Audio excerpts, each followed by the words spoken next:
하게 될 거라고 생각도 해본 적이 없고 생각도 해본 적이 없고 이제 많은 분들이 너는 어쩌다 그렇게 하냐 했을 때 저를 사실 드러내고 싶지 않지만 할아버지의 영향이 되게 컸어요.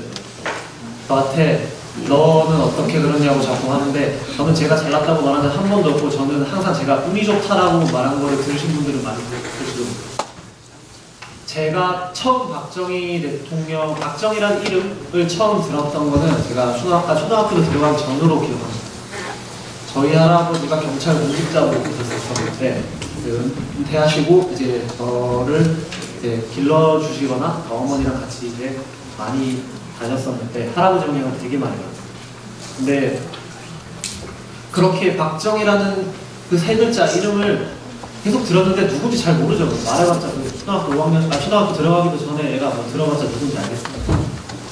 그러고 이제 제가 처음으로 박정희라는 인물에 대해서 할아버지께 정확한 사견과 할아버지와 토론이라기보다는 일방적이었다고 기억하긴 하는데 그걸 처음으로 들었던 때가 9살, 10살 그때쯤으로 할아버지가 갑자기 어디서 이렇게 얼굴이 울그락불그락 해주셨는지 박정희 대통령에 대해 토론을 하고 오셨는데 할아버지 토론을 되게 좋아하셨는데 울그락불그락 해서 하셔가지고 이제 손주한테 이제 뭐라 하지는 못하고 이제 또 마음에서 윽받쳐 오르시니까 이제 그걸 자제하려고 얘기하려고 하시는데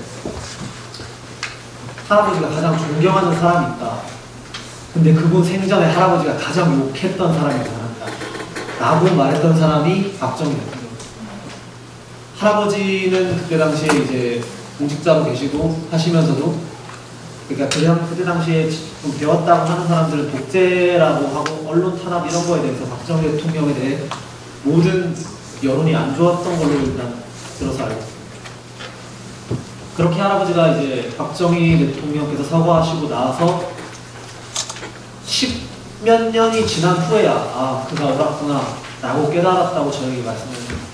그래서 할아버지가 저에게 할아버지가 존경한다고 너가 존경할 필요는 없지만 네가 할아버지를 좋아한다면 할아버지가 존경하는 인물이 어떤 사람인지 다른 사람들 말 듣지 말고 네가 좀 알아봐 줄 수 없겠냐 해가지고 그때 저한테 어른들이 읽을 만한 책 3권을 주셨는데 그 꼬마가 그거 봐서 뭐 알겠습니까? 어쨌든 읽긴 읽었었는데 다 이해는 못하고 읽고 제가 할아버지한테 드렸던 말씀이 잘못한 것도 없지 않아 있는 것 같은데 칭찬할 게 훨씬 많은 사람인 것 같아요 라고 이런 식으로 제가 얘기했던 거예요. 청년 박정희라는 이 토론 주제에 대해서 제가 처음 접했을 때 사실 아까 전희재 선생님께서 이거 발제하실 때 청년 박정희에 대해서는 알려진 게 없다라고 일단 먼저 말씀하시고 시작하셨죠. 저도 제가 알고 있던 정보 그리고 제가 뭐 오늘 참가하기 전에 공부하고 이런 것들 솔직히 청년 박정희에 대한 정보가 거의 없습니다. 하지만 청년 박정희에 대해서 어떻게 우리가 보여야 되고 어떤 사람이고 해야 될지는 발제에서 먼저 변희재 선생님께서 말씀을 해주셨어요. 지금 현재 청년들이 박정희라는 사람에 대해서 굉장히 강한 불신을 가지고 있어요. 혐오? 뭐 그거는 교육적으로 그 수많은 시간 동안 쌓여온 과정이라고 저는 생각을 하는데 지금 어른분들에게 제가 하나 드리고 싶은 말씀은 그 청년 세대들이 정말 사상적으로 잘못돼서 박정희 대통령 각하를 그렇게 왜곡한 정보를 받아들이고 있는 게 절대 아니죠. 그 사람들이 우리 청년 세대들이 받아들이고 있는 정보가 동등한 잣대로 그 사람들이 지금 다 아마 우리 한반도 역사상 가장 많은 교육을 받은 세대일 거예요. 자기 스스로 생각할 능력은 충분히 됩니다. 근데 그 정보가 동등한 잣대에서 공평하게 정확한 잣대로 제공되진 않아요. 특히 교육과정에서 그렇죠. 그리고 교육과정을 우리가 때려잡더라도 언론이 그렇게 하지 않습니다. 언론이 가장 큰 문제예요. 지금 이런 이제 청년 박정희를 바로 잡는 이런 거 저는 진짜 오늘 이 주제를 접하고 발제를 듣고 너무 감탄을 했어 많이 배웠지만 저 진짜 많은 사람들이 알아야 된다고 생각합니다. 이거는 뭐 우리 당 혹은 뭐 보수 뭐 이런 논리를 떠나서 대한민국 사람이라면 알아야 된다고 생각합니다. 왜냐면 제가 처음 박정희라는 사람을 알고 이제 최근 그때 할아버지의 영향을 받아서 존경하게 됐을 시점부터 제가 받아들였던 박정희라는 사람은, 박정희 대통령님은 보수의 위인이 아니라 대한민국의 위인이었어요.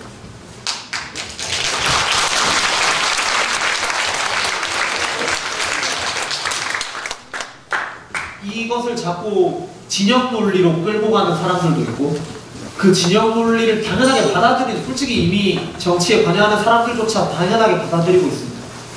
저는 그것 자체가 일단 잘못됐다고 보고요. 그리고 얼마 전에 제가 되게 얼처구니가 없는 얘기를 들었는데, 모 정치인이 대한민국 보수의 시작은 김영삼이다라고 말을 했어요. 누군지 제가 이름은 언급하지 않습니다. 뭐 유력 정치인도 아니고 뭐 그런 얘기를 하더라고요. 근데 제가 여기서 한 가지 얘기를 드리자면, 보수가 쓰레기가 된 시작이 김영삼입니다.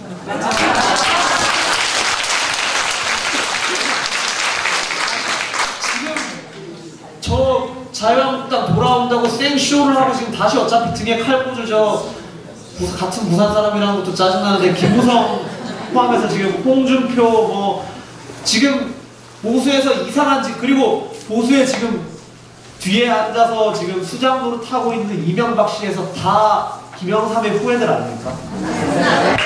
솔직히 말해서 박정희 대통령 각하, 그리고 그러니까 박정희 대통령 각하가 시작이라고 한 것까지 저도 이해를 할 수 있어요. 저는 이승만 대통령 각하가 뭐 대한민국 보수의 시작이라고 생각은 하지만, 근데 그 두 분의 이름이 언급 안 되고 그런 얘기를 하는 사람이 있다는 것, 그리고 그 사람들이 보수에서 자리를 잡고 있다는 것, 그것조차가 정말 말이 안 된다고 생각을 하고. 자, 그러면 이런 사람들이 지금 보수에서 어떻게 보면 지금 보수라는 거에 대해서 저희 지금 우리 탄핵사 전국이나 이런 거에 대해서 모르는 일반 청년들이 봤을 때 보수의 유력 정치인들이라는 사람들이 김영삼의 후예들입니다. 솔직히 박정희 대통령의 후예라고 할 사람은 지금 박근혜 대통령님 밖에 없어요. 근데 지금 상황이 이렇지 않습니다. 이건 뭐 저희가 이제 교육을 해야 된다, 뭐 그 사람들 어떻게 해야 되냐, 청년들이 뭐 세대가 교육을 잘못 받은, 교육 지금까지 받은 걸 떠나서 그 사람들은 지금 확실히 다시 한번 말씀드리는데, 우리 청년 세대들은 자기가 판별할 수 있는 올바른 잣대의 정보가 들어온다면 자기가 잘못 알았구나 분명히 생각을 할 겁니다. 근데 그 과정을 언론이 철저하게 막고 있어요. 저는 지금 그냥 제 직위 버리고 지금 사실 제일 답답한 거는, 물론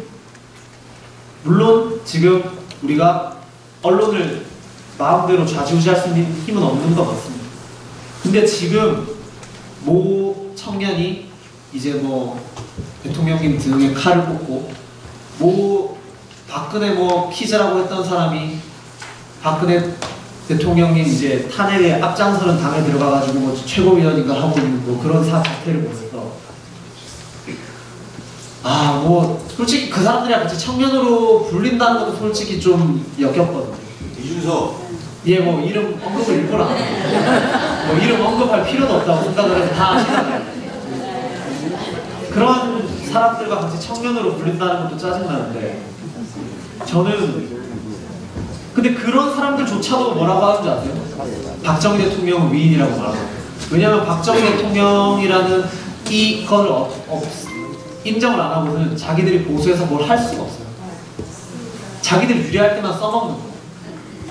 근데 어차피 우리 힘으로 우리 힘만으로는 안 될 거라고 저는 생각을 하거든요. 그 사람들도 이용할 줄도 알아야 된다고 생각을 하는데, 그 사람들이 박정희 대통령에 대해서 그런 게 있다면 지금 이 청년 박정희에 대한 이러한 오늘 발제된 것, 이러한 정보들 언론에서 제대로 다뤄줄 수 있도록 그 사람들도 우리가 중용할 수 있어야 된다고 생각합니다. 뭐 청년들이 많이 답답하시죠? 청년들이 왜 그런가 싶으시고, 그런데 혼자 손녀분들이고, 누구에게는 자녀분들일 거고, 뭐 전화 옆에 계신 분들한테 친구일 거고. 지금 보수로서 청년이 사는 것도 힘든데 이 보수가 아니라 위장 보수가 아니라 제대로 된 진정한 정통 보수로 산다는 거는 정말 힘듭니다. 뭐 제가 이렇게 힘들었으니까 봐달라는 그런 의미가 아니라 여기 분들 정말 대단하다고 감사드린다고 말씀드리고 싶고, 근데 여기까지 남은 청년들은 아마 뭐에 굴복하고 뭐 번복하고 뭐 얘기가 바뀐다든지 자기 신념을 꺾는다든지 할 사람은 지금 이 시간까지 와서 남아있다고 저는 생각하지 않아요. 그 청년들과 함께 갈 수 있도록 조금 도와주시고, 그리고 제가 제일 안타까운 거는 청년들이 이제 많이 교육을 받고 우리 세대 지금 여기에 나와 있는 청년 동지들과 이제 앞으로 많이 해나가야 되고 앞으로 많이 헤쳐나가야 되는데 확실히 연륜이 부족하지 않습니까? 그런 것들은 저는 어른분들이 좀 이끌어줘야 된다고 생각합니다. 청년들은 방향을 한번 잘못 잡으면 완전 벗어나버려요. 제가 지금까지 여기까지 오면서 느낀 점이, 뭐 저는 제가 뭔가 이거 뭐지 싶을 때 그거에 대한 판단을 안 내리고 일단 좀 시간을 두고 결과가 정확한 팩트가 나온 후에 제가 판단을 해서 지금까지 왔다고 생각을 하는데, 좀 운이 좋은 케이스라고 생각을 하는데, 앞으로도 이제 청년들이 똑같은 길을 가더라도 여기 있는 청년 동지라도 자기들 신념은 바뀌지 않고 박정희 대통령 각하, 박근혜 대통령님, 이승만 대통령 각하 이런 거에 대해서 신념은 아마 바뀌지 않아요. 하지만 그 과정에서 길을 잘못 들어가는 상황이 생길 수가 있어요. 그런 것들을 바로 잡아주는 게 어른들의 역할이라고 저는 생각을 하고, 앞장서서 이제 같은 청년 세대들 계몽시키는 게 저와 옆에 분들 그리고 아마 이 방송이나 여기 지금 앉아 계시는 다른 청년분들의 역할이라고 생각을 합니다. 뭐 제 얘기만 길어질 수는 없으니까 얘기하고 뭐 자유 토론이 될지는 모르겠지만 일단 마이크 저는